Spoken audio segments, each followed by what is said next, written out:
Afima mention some no wase emfa emamona be yemreka krani Ghana de shebeshane so a won me wokumase was sentimental mo amane bodod wona na babeto dwa ya mpembe bre na no wo mu echirem se wo mu kanea na edumu ani na esanso so ha wo mu nyuma wo mu nam so ama no so for hwa hoden de ho sem so John Abdullah Premtobre Kasee se Ghana ban na ikrado wasinkete so betumi den hihye gu akwam se de be ya san kanea dundum ekosukumase na ne potamo no so betumi ate Nansen kania dundum ya ade a hama no homere so e wa Asante mantem ha ede wo haw abeto adehye wo ha so eno aka ho bia me nei so afo hwe o men ye na nyam hode ho nsem so ye no nyamfo John Abdullah abo anabi pie mu Asante mantem ha akohwe de enam so ama sa dundum aba eno na bre okopie mu wo manhia fikesie mu no wo kire nsem se kire opem so ye enyinemu kania no beye months se beye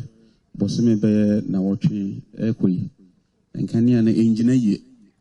esanse ekuro no kesia na eye demand na so increase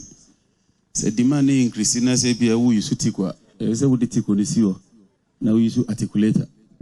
integrate ko for ayire wo mo ho a omode new transformer 145 MVA transformer replace ne na ye be 63 no na enreda ase omo ye eye ho adwumadie kakra no ema kumase emantembe bre edundum ye eno achi na o kire se aben ye hwe se de be ya fi be kwa wiye no omode nyinam hodin be 750 megawatt ebeka Asante mantem hade ho ne kura mu na soafo a woda mantem na no ye Dr. Frank Amoakohene hodin nsem sei etudwa be the past 2 weeks ni enkane ahonsem Asante mantem ha no aye bibie wo ho kasa ni nemu na eye afija kwabre north nipa bonfo akutu transformer kese kututwa cables a ene yenye omumu akura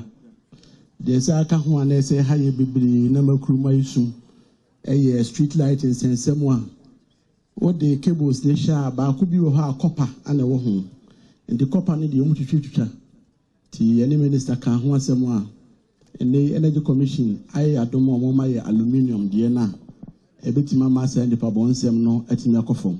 amansan chia me kwadwo bim de kwa manebo Asante mantem